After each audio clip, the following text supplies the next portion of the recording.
আব্দুল্লাহ ইবনে আব্বাস রাদিয়াল্লাহু তাআলা থেকে বর্ণিত, তিনি বলেন, নবীজির কাছ থেকে বর্ণনা তিনি করেছেন, মান আদা মারিদান, যে ব্যক্তি কোন রোগীকে দেখতে যাবে, লাম ইয়াহজুর আজালুহু, তার এখনো মৃত্যুর সময় ঘনিয়ে আসে নাই।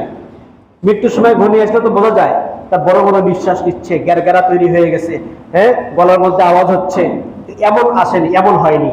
এরকম রোগীর কাছে যে ব্যক্তি যাবে, ফাকরাহু ইনদাহু, তার নিকট গিয়ে সাবা মাররাত মিরারিন, 7 বার বলবে, আসআলুল্লাহাল আযীম রাব্বাল আরশিল আযীম আন ইয়াশফিয়াকা, আসআলুল্লাহুল আযীম রাব্বাল আরশিল আযীম, আমি মহান রব্বুল আলামিনের কাছে প্রার্থনা করছি, মহান আরশে আযীমের রবের কাছে প্রার্থনা করছি, আন ইয়াশফিয়াকা আল্লাহ, যেন আল্লাহ তোমাকে মাফ করে দেন। এইভাবে এই কথাটা 7 বার পাঠ করবে। নবীজি বলেছেন, যে কোনো জটিল রোগী তার কাছে গিয়ে যদি কোনো বান্দা এইভাবে 7 বার বলে, আসআলুল্লাহাল আযীম রাব্বাল আরশিল আযীম আন ইয়াশফিয়াকা, এই দোয়াটা যদি 7 বার পাঠ করে, নবীজি বলেন, ইল্লা আফাহুল্লাহু মিন যালিকাল মারাদ, আল্লাহ পাক ওই রোগ থেকে রোগীকে মুক্তি দিয়ে দিবেন। সুবহানাল্লাহ বিহামদি।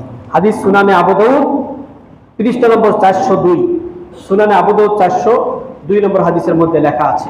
আসুন আমরা রোগীর সেবা করব, রোগীকে দেখতে যাব।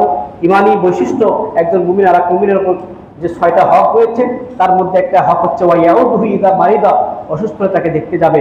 আর রোগ বালা মুসিবত, এগুলো হচ্ছে আল্লাহর পক্ষ থেকে বান্দাকে দেওয়া হয়। এতে ধৈর্য ধারণ করলে আল্লাহ পাক রব্বুল আলামিন তাকে দুনিয়াতে ক্ষমা করে দিবেন এবং আখিরাতে তার জন্য অনেক বড় সুমহান নাজ নিয়ামতের ব্যবস্থা করবেন। আল্লাহ সুবহানাহু ওয়া তাআলা আমাদেরকে ধৈর্য ধারণ করার